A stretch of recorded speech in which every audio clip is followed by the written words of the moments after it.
عزیزان گرامی بڑی توجہ رہے آپ حضرات کی، اس آیت پہ جب ہم پہنچے، اے اہل بیت رسول، اللہ تم سے ہر قسم کی آلودگی اور کثافت کو دور رکھنا چاہتا ہے اور تمہیں ایسا پاک اور پاکیزہ رکھنا چاہتا ہے جیسا پاک اور پاکیزہ رکھنے کا حق ہے۔ میرے عزیزوں اور بزرگوں، آیت جب ہم نے پڑھی تو پھر ہمیں سوچ میں پڑے کہ پہلے تو وہاں بھی آیتوں نے ہمیں کچھ رہنمائی کی تھی، مگر مزید ذرا پڑھیں میرے عزیزوں۔ ہم نے جہاں تک قرآن مجید کو پڑھا تو قرآن کی ایک ایک سطر میں ان کے فضائل ہی بیان کیے، ان کے محمد ہی بیان کیے۔ کبھی کہا من الناس من یشری نفسہ ابتغاء مرضات اللہ واللہ رؤوف بالعباد، انہی میں سے ایک ایسا ہے جو ایک رات سوتا ہے، سوتا بستر پیغمبر پہ ہے، پیغمبر ہجرت کر کے مدینے جاتے ہیں، وہ بھی ہجرت کرتا ہے، وہ جب سوتا ہے نفس علی کا ہوتا ہے، جب جاگتا ہے نفس اللہ تک پہنچ چکا ہوتا ہے۔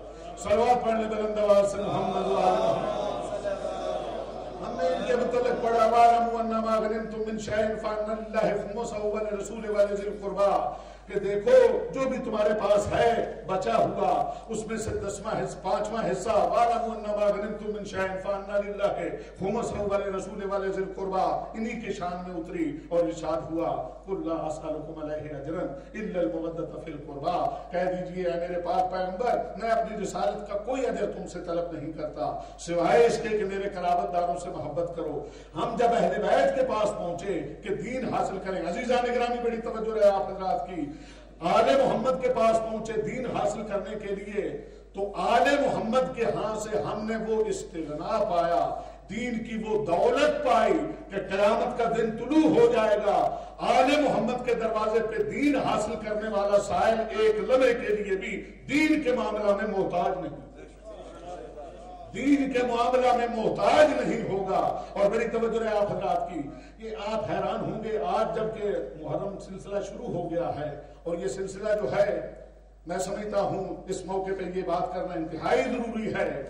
عزیزان گرامی، یہ میں سمجھتا ہوں ہمارا افتخار ہے، یہ ہمارا اعزاز ہے، اللہ نے ہمیں موقع دیا کہ ہم صف ماتم بچھائے ہوئے ہیں، عزاداری برپا کیے ہوئے ہیں، تو یہ اللہ کا احسان ہے ہمارے اوپر۔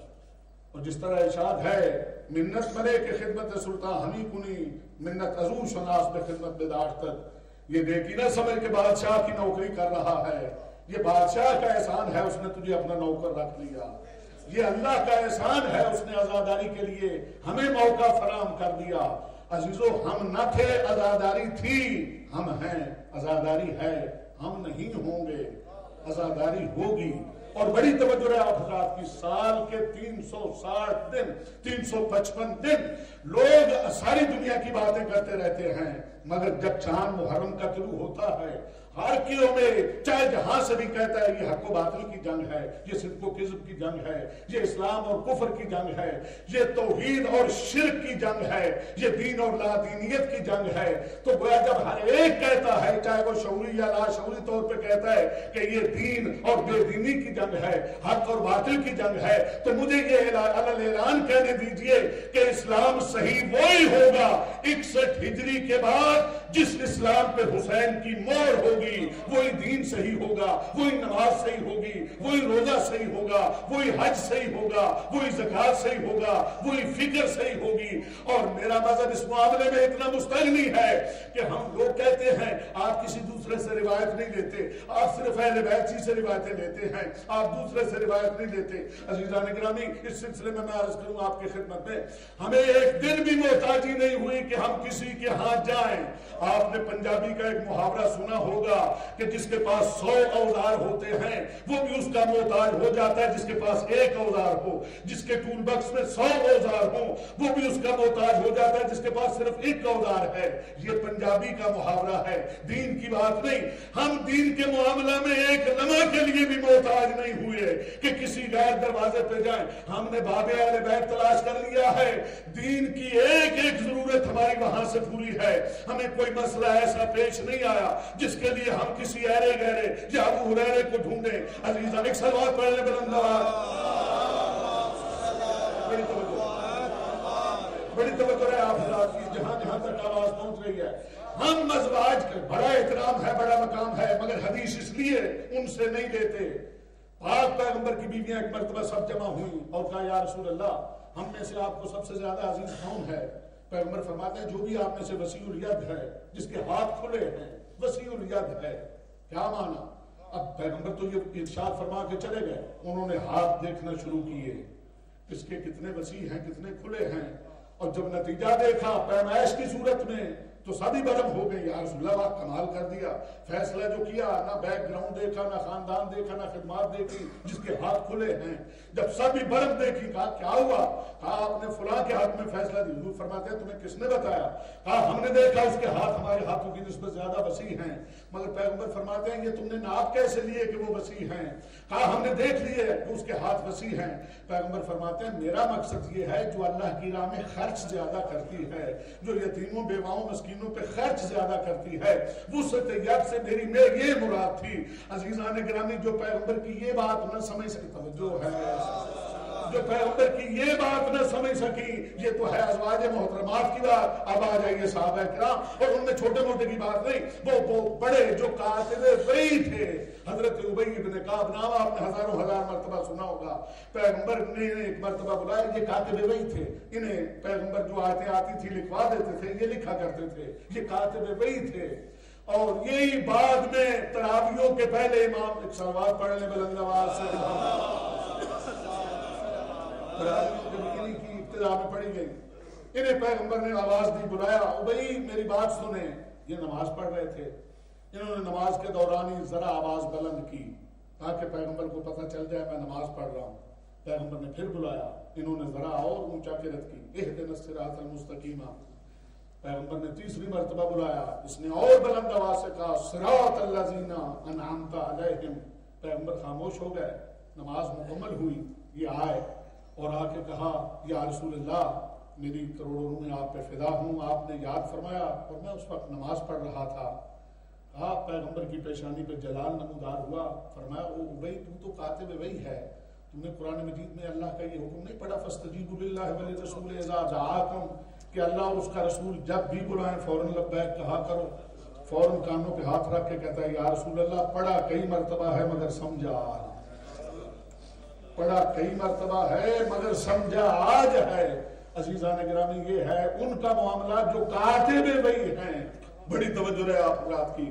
اور اب ایک پوری یونیورسٹی کی بات سن لیجئے، پورے سارے مکتب ہی کی، وہ تو ایک ایک کی انفرادی بات تھی۔ مدینہ منورہ کا پیغمبر کا دور، حضور مکے کی زندگی ہجرت کر کے مدینہ میں تشریف لا چکے۔ مدینہ منورہ میں ایک شاعر تھا، حوالی مدینہ میں رہتا تھا، وہ پیغمبر کی شان میں گستاخانہ قسم کی نظمیں کہا کرتا تھا۔ ایک مرتبہ صحابہ کرام کے ہتھے چڑھ گیا، انہوں نے گرفتار کر لیا، تھا بیچارہ دبلا پتلا نحیف و نزار، اسے پکڑ کے گرفتار کر کے گویا اس کی گٹھڑی پوٹلی باندھ کے پیغمبر کے قدموں میں لا کے ڈال دیا، یا رسول اللہ یہ ہے وہ گستاخ جو ہمیشہ آپ کی لیے نظمیں کہا کرتا ہے اور توہین کیا کرتا ہے۔ پیغمبر نے فرمایا اس کو کھول دو، جب کھول دیا کہا اس کی زبان کاٹ دو، توجہ رہے، اس کی زبان کاٹ دو۔ جب یہ سنا صحابہ کرام نے، اب ظاہر ہے کہ یہ مرحب و انتر نہیں ہے، یہ شاعر ہے، یہ مرحبا اور انتر نہیں ہے، یہ عمر ابن عبداللہ نہیں ہے۔ کہا اس کی زبان کاٹ دو۔ اب ایک سے ایک بڑھ کے بہادر، ایک سے ایک بڑھ کے ساون، سب کہتے ہیں یا رسول اللہ مجھے حکم دیجئے میں اس کی زبان گدی سے نکالوں گا، کوئی کہتا ہے میں پس گردن سے اس کی زبان نکالتا ہوں، کوئی کہتا ہے یا رسول اللہ یہ آپ کا حکم جو ہے اس کی مجھے تعمیل کا موقع دیجئے، اس کے حکم کی میں تعمیل کروں گا۔ پیغمبر سب کو ارشاد فرما دینے آرام کیجیے، آرام کیجیے، ٹھہر جائیے، سب جب کہہ چکے کہ یہ حکم جو ہے اس کی میں تعمیل کرتا ہوں، فبینما جاء علی ابن ابی طالب، اسی دوران علی ابن ابی طالب آئے، ماجرا معلوم ہوا، کہا اس کی زبان کاٹ دو۔ علی ابن ابی طالب نے اسے پکڑا اور باہر لے جا کے، اب آپ اگر میرے ساتھ چلیں تو ذرا ماحول ملاحظہ فرمائیں۔